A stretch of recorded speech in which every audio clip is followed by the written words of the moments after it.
Yo, what's going on, y'all? I'm Cavell Anderson, and we're back with another Veve and Ecomi video. And this one, we actually have a piece of an interview that I did with the Whale God's Entry. You all know the technical analysis guy who's been predicting the Omi token right for, well, actually since the whole time I've known him. So yeah, he's been giving a bunch of right calls. He's also predicting that we could see Bitcoin going down and Omi going to way better prices, which, I mean, to be fair, this looks like it could be the beginning of that. So it's going to be interesting. We have some important news coming out soon, and he's going to talk about all that in the interview. But the full interview is going to be coming out on the Patreon on Monday. But this part of the interview, I do think is going to be interesting to everyone. So yeah, I wanted to share this with you all. If you are interested in the extra content and stuff like that, be sure to check out the Patreon, Discord, all that, man. Be sure to drop that thumbs up, subscribe, and turn on notifications. Let's get into it. Be sure to check out my Patreon for weekly exclusive interviews, extra content on Veve and Omi, and building generational wealth, as well as money management tips from experienced whales. I think the guy's name was CM Top Dog on YouTube, and I saw Omi there, and all I remember is once I started researching Omi, I researched it for like 3 days straight. 3 days straight, I barely slept. And I was like, this is my coin. All right, this is the one we're doing. Because I really don't like altcoins because I make my money trading ETH and Bitcoin. So I can make the same gains focusing on that rather than putting money into altcoins. So I was like, you know what? I want one of these for the future. So I jumped in Omi. And the next, I was in Omi before Veve. But that was the same for me. And it's crazy that you came across it like that and saw the.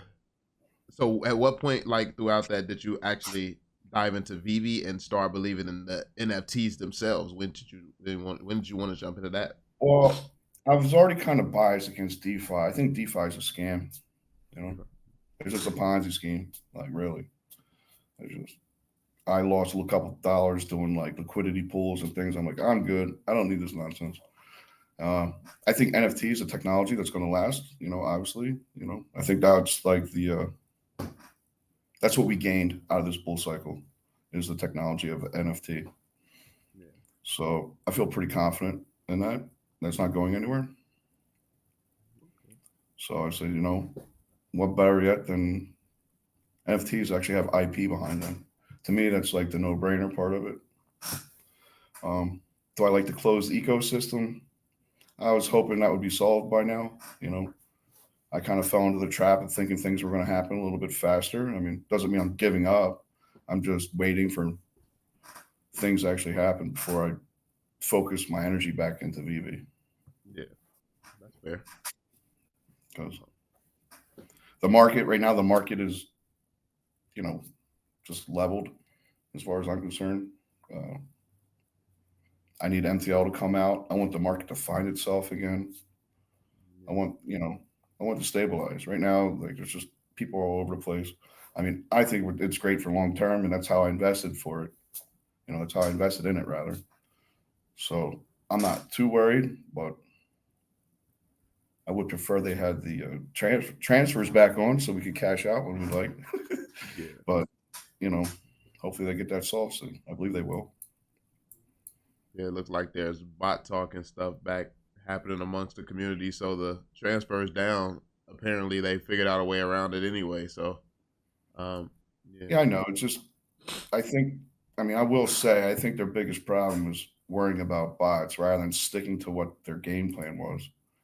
Because I think they unintentionally killed the market by going after bots and with everybody crying like a bunch of babies. Really, it was kind of annoying to watch people cry about babies when all you had to do was like realize, hey, these bots are giving you buy things at a cheaper price, actually. Yeah. Like, because they have to sell. So I don't know. I was kind of conflicted with how people acted. I was like, okay, whatever. Yeah, I felt the same. People just don't utilize the opportunities that they get. They cry about it, and it makes things worse. But yeah, sometimes you just gotta adjust a little bit. Yeah. So in the same respect, they went after the bots and essentially, they kind of made it. I personally am just waiting for MTL because I'm not putting any more money in. I'm good. So I put enough money in the app. So what was your first? Do you remember your first collectible that you ever bought? Like, and you decided this is I like this. I think it was Superman. Superman. Yeah, I think it was Superman. Uh, I've had a couple Batman things. I had the Joker. I really went heavy when Marvel's one came out. I was like, all right, this is it. Oh, yeah. I saw the comics. I still believe the comics are the best thing on the app. Everything else, I don't know. It's just a collectible. Uh, I think the comics hold the most value Yeah. because people can identify with that in the physical world. So Yeah. that's my safe bet. So do you still think that well, I mean, stuff isn't as out of reach these days, but do you still think that there's newer opportunities coming on the app like for Well, stuff like cheaper stuff or I, I mean, I think for anybody new right now, they have to take advantage of these opportunities at these prices. Like, don't go by me. I already put my money in. I already hit my limit. Or I would keep buying. Me, I would keep buying if I wanted to dump more money in.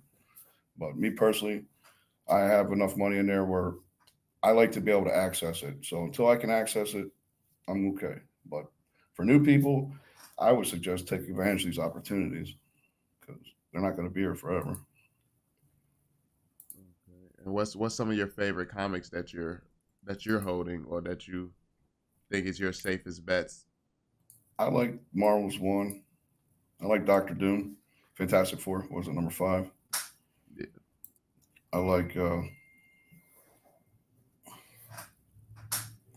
what you call it. I like the Spider Man, Fantastic Four. Like those five or six grails. That's about it. Yeah. So the stuff I with think it was provable history. right. Yeah. I'm not into chasing speculative assets. Like I can, I'm okay. I want something that's proven. You know, I like the grails, like the Vader that came out and all that. I got one, but yeah, I'm just waiting. I'm waiting for them to evolve a little bit. Yeah. That makes sense. When So which investment do you see as the better one that has the most potential, Omi or the VV collectibles? I mean, Omi. yeah, definitely on me. Why Omi? Uh, the potential gains are exponential compared to these collectibles because when they hit this, the problem is they didn't hit this bull run in stride. So if they would have had, MTL and a couple other things and exchanges, we could have hit some pretty big numbers. So as long as all that's in place for the next bull run, we could hit. I don't want to speculate right now, but we can really take off. I'm not really talking about the fundamentals. I personally don't care about the Omi burn and all that other stuff because it's just kind of noise to me. And the only reason I say that is I've yet to meet a fundamental trader that's successful or investor. They're just not. I get it, like the fundamentals, but fundamentals play out over years, not months to a year.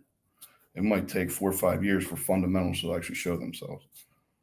You know Yeah, what I mean? That's the difference. yeah, that's true. That makes sense. Um, so when you're looking for an investment, what is it that you look for? What makes you make that decision that this is my investment right here? Well, it wasn't at first, but right now my biggest thing is the community of VB.